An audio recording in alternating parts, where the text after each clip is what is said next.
بسم الله الرحمن الرحیم. ګرانو زده کوونکو، خدای دې وکړي چې جوړ روغ اوسئ. زه عبدالحلیم ستاسو خدمتګار د 12م ټولګي کیمیا تاسو ته تدریسوم. خدای دې وکړي چې تاسو هم تل موږ سره ملتیا وکړئ ستاسو د سوکالۍ په هیله. تاسې پوهېږئ چې موږ 12م ټولګي کې عضوي کیمیا وایو. نو عضوي کیمیا د غیر عضوي کیمیا سره یو څه توپیر لري. اول خو د عضوي کیمیا تعریف باندې باید پوه شو چې عضوي کیمیا څنګه تعریف کړو. داسې وایو چې عضوي کیمیا د هغه علم دی چې د هایدروکاربنونو او د هغوی د مشتقاتو څخه بحث کوي. یعنی هغه عناصر چې په عضوي کیمیا کې ډېر رول لري هغه کاربن او هایدروجن دي. داسې ویلی شو چې د هغو مرکباتو څخه بحث کوي چې کاربن او هایدروجن پکې دي.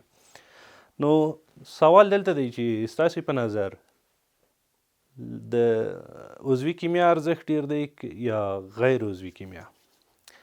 د دې سوال د ځواب لپاره فرانسویانو یوه څېړنه وکړه په کال 1995 کې.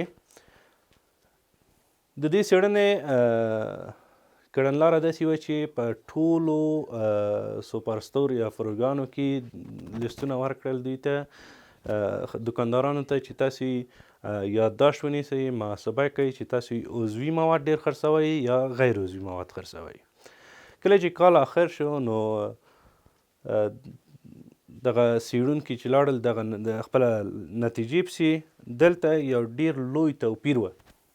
کوم دکاندارانو چې عضوي مواد خرڅ کړي وو او غیر عضوي مواد خرڅ کړي وو، د عضوي موادو ارزښت 115 میلیارده فرانک و او د غیر عضوي موادو هغه ګټه یا پلورل شوي چې وو 52 میلیارده فرانک. فرانک د فرانسې پولي واحد دی. یعنی دلته موږ ته جوته کیږي چې عضوي کیمیا زموږ په ژوند کې ډیر ارزښت لري. یعنی زموږ ګرسې ټول کیمیاوي عناصر زموږ په ژوند کې ځان ته ځانګړی ځای لري، خو زموږ د ژوند ډیری برخه د عضوي کیمیا پورې تړلې ده. په عضوي کیمیا کې تاسې پوهېږئ چې هغه اساسي عنصر چې دی هغه کاربن دی.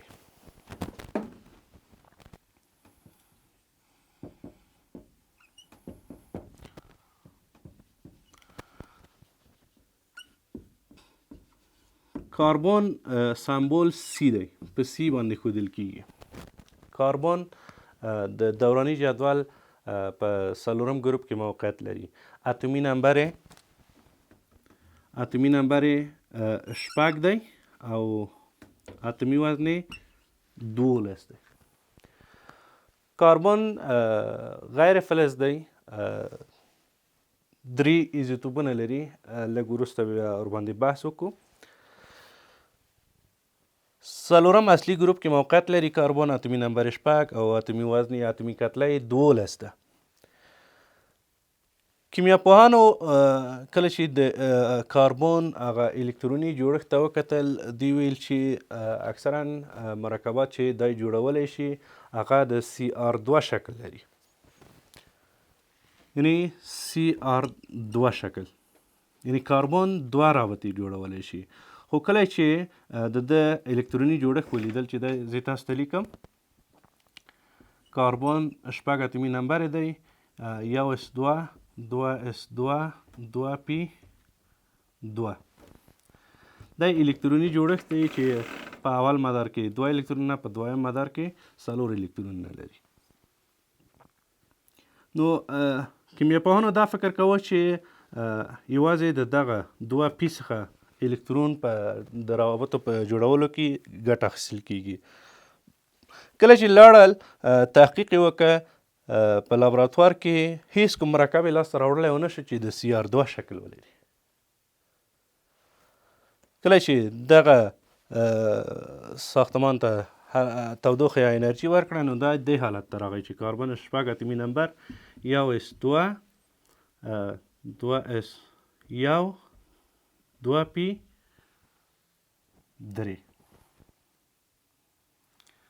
کله چې دغه حالت ته، دغه عادي حالت د کاربن دی او دغه تحریک شوی، دغه حالت مونږ داسې لیکلی شو که چیرې دغه الکترونونه مونږ په اوربیتال کې ځای په ځای کړو. اوربیتال تاسو پوهیږئ چې په دې شکل باندې ښودل کیږي. نو زه به دغه دلته کار وکړم داسې ده.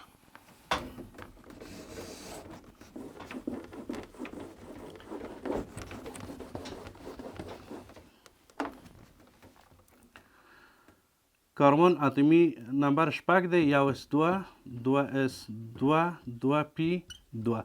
په عادي حالت کې دغه ساختمان ځان ته غوره کوي. د اوربیتالونو شکل کې ولیکو. په اول اوربیتال کې 1s2 کې 2 الکترونونه، په دویم اوربیتال کې 2s2 کې بیا هم 2 الکترونونه، او په دریم کې چې د پی اوربیتالونه دي 3 اوربیتاله لري، په دلته یو الکترون ځای په ځای شوی، یو اوربیتال هم خالی دی.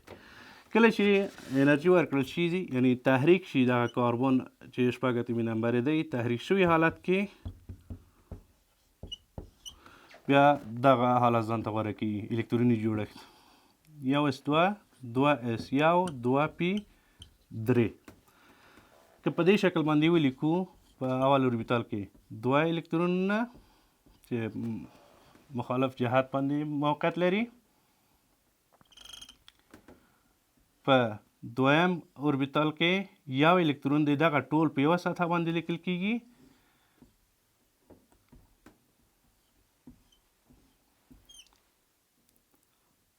یو الکترون، بیا هم یو الکترون، یو الکترون، یو الکترون. دا یې تحریک شوی حالت دی، یعنی دا 1s2 دی، دا 2s1، دا 2p3. کله چې الکترون تحریک وکړي د دې ځای نه د پی اوربیتال ته انتقال کوي، نو دا په یوه سطحه باندې د انرژیکي موقعیت لري. کله چې کیمیا پوهان په لابراتوار کې لاړل د CR2 شکل کوم مرکب جوړولی ونه شه، نو کله چې کاربن تحریک که نو دغه حالت لاسته راغی. یعنی کاربن په مرکباتو کې CR4 شکل غوره کوي، یعنی کاربن 4 رابطې جوړولی شي، که هغه د هایدروجن سره وي یا هالوجن سره وي یا بل سره.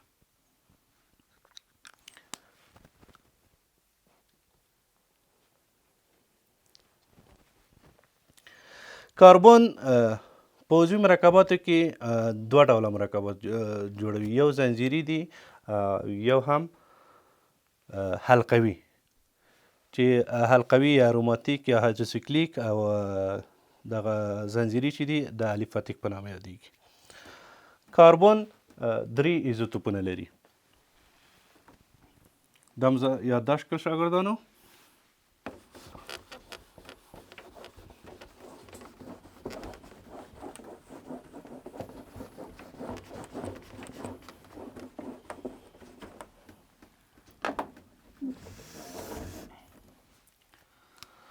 کاربن 3 ایزوتوپه لري.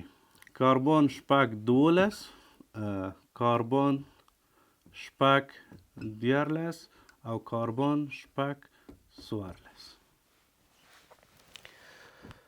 په طبیعت کې د کاربن 12 مقدار ډیر زیات دی، 98.9% دی. د کاربن 12% په طبیعت کې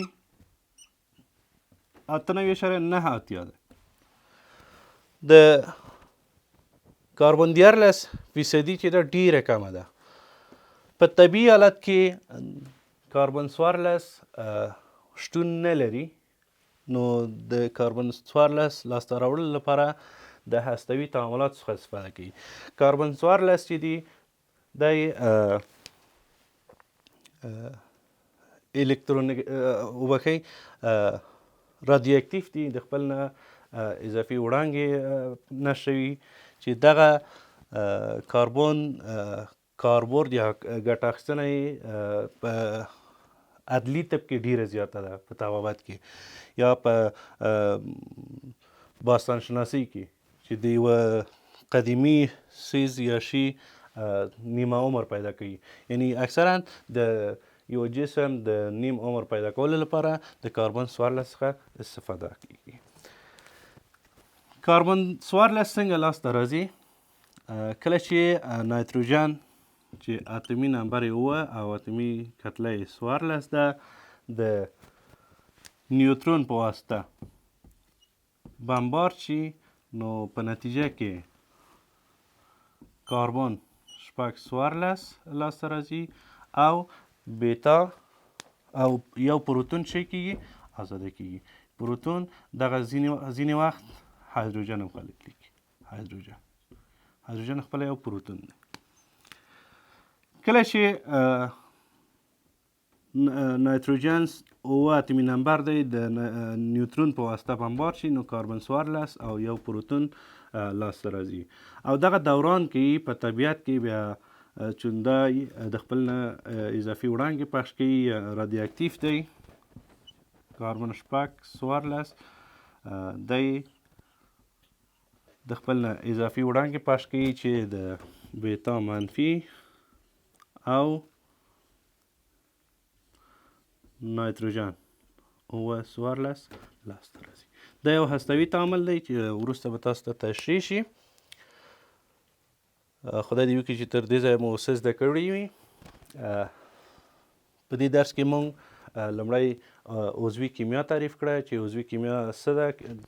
تعریف مو کړه چې د هایدروکاربنونو او د هغه د مشتقاتو څخه بحث کوي، یا په خلاص ډول د مجموعاً د عضوي مرکباتو څخه بحث کوي. بیا هم د کاربن په اړه ویل چې کاربن په 4م ګروپ کې موقعیت لري. 4 رابطې جوړولی شي، یعنی هر رابطه یا ولانس معنا ورکولی شي. یعنی په اکثرا عضوي مرکباتو کې د کاربن ولانس 4 دی.